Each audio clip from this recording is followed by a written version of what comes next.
Selamat datang kembali ya di penelusuran mendalam kita. Senang sekali bisa nemenin Anda lagi hari ini.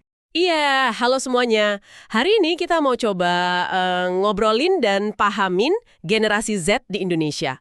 Kita punya banyak sudut pandang nih.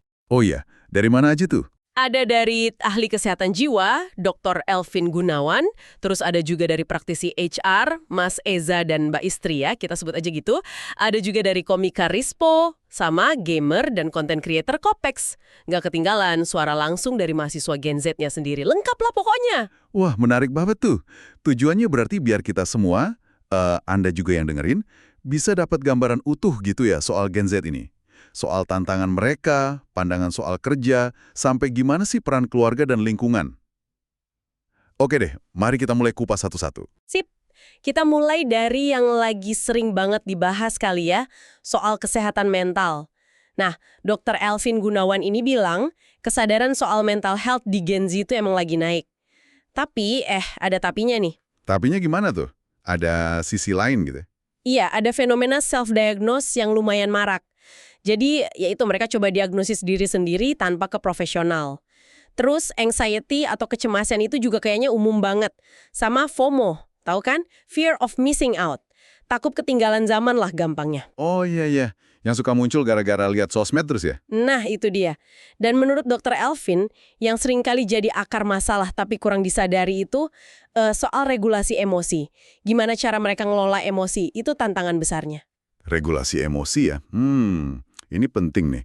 Apalagi kalau kita sambungin sama tekanan dari luar kan? Kayak misalnya dari praktisi HR Mas Eza, kita dengar pasar kerja sekarang kan kompetitif banget. Betul, betul. Ada istilahnya supply-demand mismatch. Lulusan banyak, tapi kerjaan yang cocok nggak sebanding. Malah ada prediksi dari CXO ya kalau nggak salah, Vina namanya. Bilang 15% angkatan kerja muda bisa nganggur di 2025. Wah, ini kan nambah beban pikiran ya. Banget. Dan Dr. Elvin juga nyorot soal gimana teknologi yang udah ada dari mereka kecil, terus kesenjangan ekonomi yang kelihatan banget, plus ya itu tadi, budaya banding-bandingin diri di sosmed, itu semua nambah beban psikologis mereka. Kayak lingkaran setan gitu jadinya. Oke, kalau gitu peran keluarga gimana? Pola asuh gitu. Dr. Elvin kayaknya punya pandangan juga soal ini kan? Punya, dan ini menarik banget. Beliau tuh ngelihat ada fenomena over-facilitating atau over-caring lah. Jadi orang tua tuh terlalu banyak memfasilitasi, terlalu melindungi. Niatnya sih baik ya, mungkin biar anak nggak ngerasain susah kayak orang tuanya dulu. Tapi efeknya? Nah, efeknya bisa jadi anak kurang latihan buat hadapin kesulitan. Fasilitas materi mungkin oke banget, tapi sentuhan emosi, kehadiran orang tua yang bener-bener hadir, itu yang kadang kurang gitu. Wah, dampaknya bisa serius ya kalau gitu.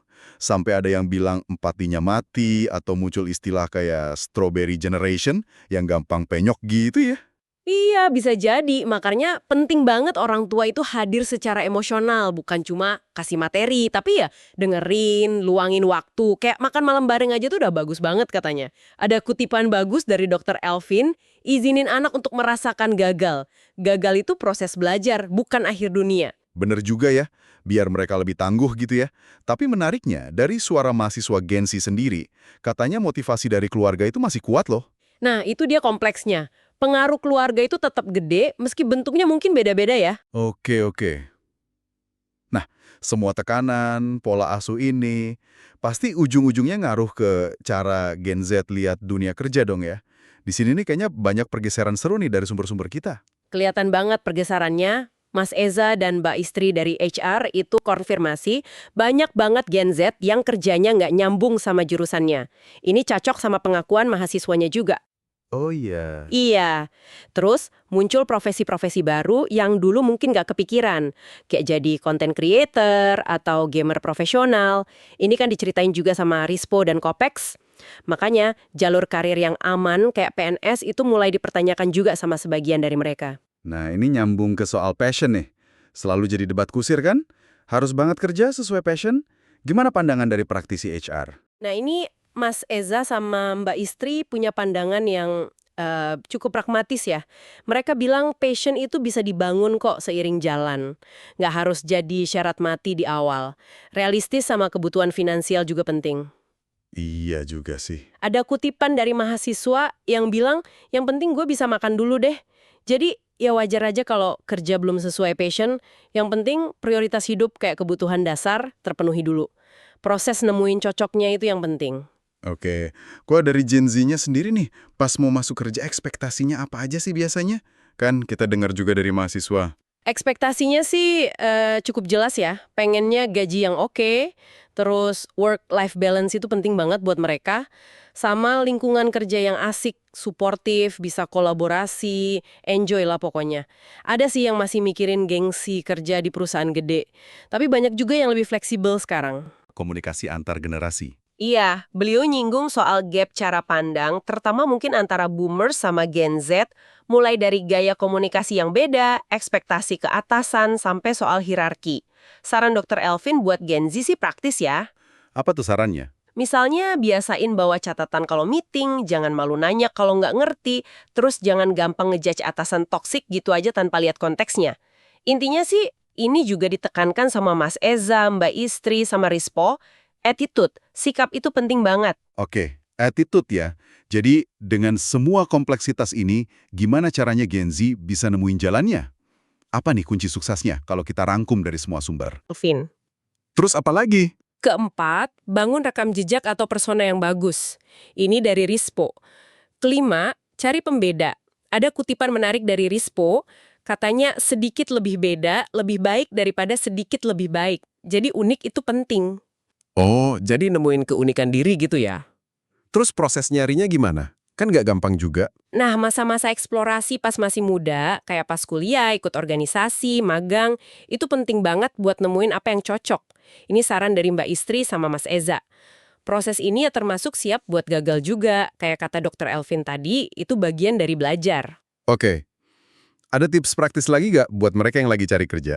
Ada nih dari Mas Eza dan Mbak Istri, waktu ngelamar, bikin CV itu kayak nyari jodoh, harus disesuaikan sama perusahaannya. Terus perhatiin detail kecil, kayak pas kirim portofolio online, pastiin link Google Drive-nya bisa diakses. Jangan lupa siapin diri buat wawancara, soft skill sama hard skill dua-duanya penting. Oh iya, mereka juga ngingetin soal doa dan nerima kalau ada faktor luar yang kita nggak bisa kontrol. Wah, dalam banget ya obrolan kita hari ini. Benar-benar kelihatan kalau generasi Z ini sangat beragam ya. Gak bisa kita pukul rata pakai satu label aja. Mereka ini kayak hasil persilangan unik ya, antara pola asuh, tekanan sosial ekonomi, gempuran teknologi, tapi di sisi lain punya mimpi dan cara pandang sendiri soal hidup dan karir. Iya, bener banget.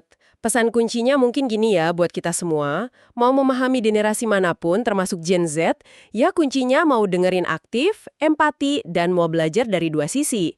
Nggak cuma Gen Z yang belajar dari yang lebih tua, tapi sebaliknya juga. Kebijaksanaan itu bukan cuma milik usia tua, dan inovasi juga bukan cuma milik yang muda, gitu kan? Komunikasi sama kolaborasi itu jembatannya. Setuju banget. Nah, sebagai penutup nih, mungkin kita bisa ajak Anda semua yang mendengarkan buat refleksi sedikit. Setelah dengar macam-macam sudut pandang ini, kira-kira langkah kecil apa ya yang bisa Anda ambil buat coba lebih ngerti atau mungkin jembatanin komunikasi sama generasi yang beda di sekitar Anda? Bisa di rumah, bisa juga di tempat kerja. Iya, coba direnungkan ya. Terima kasih banyak udah nyimak penelusuran mendalam kita kali ini. Semoga ada pencerahan atau wawasan baru lah ya buat Anda. Sampai ketemu lagi di kesempatan berikutnya. Dan pastinya, jangan lupa, tunggu pembahasan kita selanjutnya ya.